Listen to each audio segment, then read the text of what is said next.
Kami dari kelompok 1, nama saya Rizka, saya Denny dan Sigit. Kami di sini akan mempresentasikan tentang teks editorial. Yang pertama akan disampaikan oleh teman saya secara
yang dikemukakan bagian pernyataan pokok.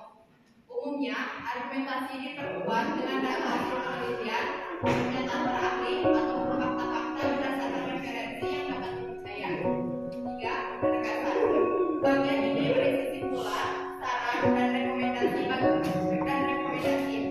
Bagian ini juga bisa memuat harapan redaksi kepada beberapa pihak terkait dalam mencari solusi tentang permasalahan yang dikemukakan.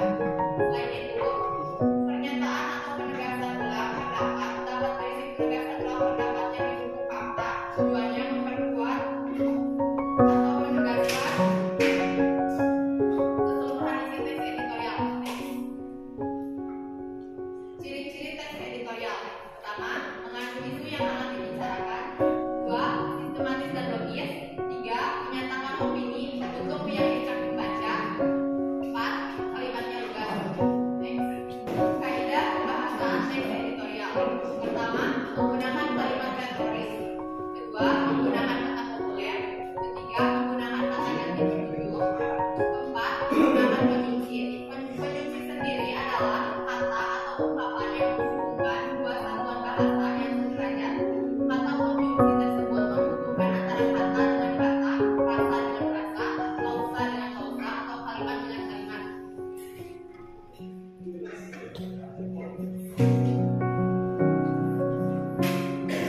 Ini adalah Indonesia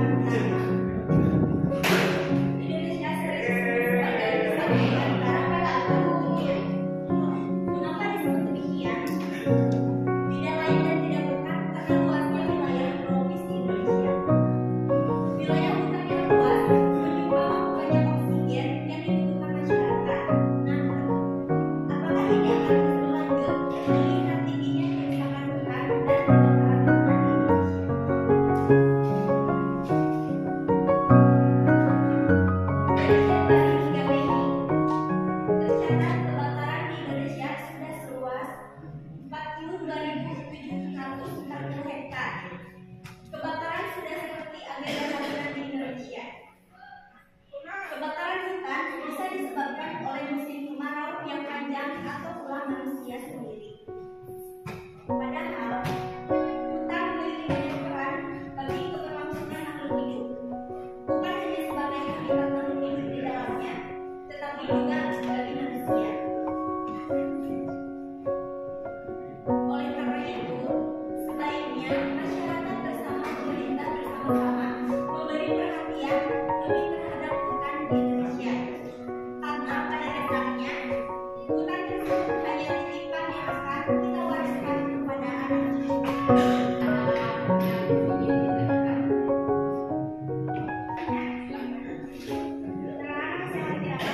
beberapa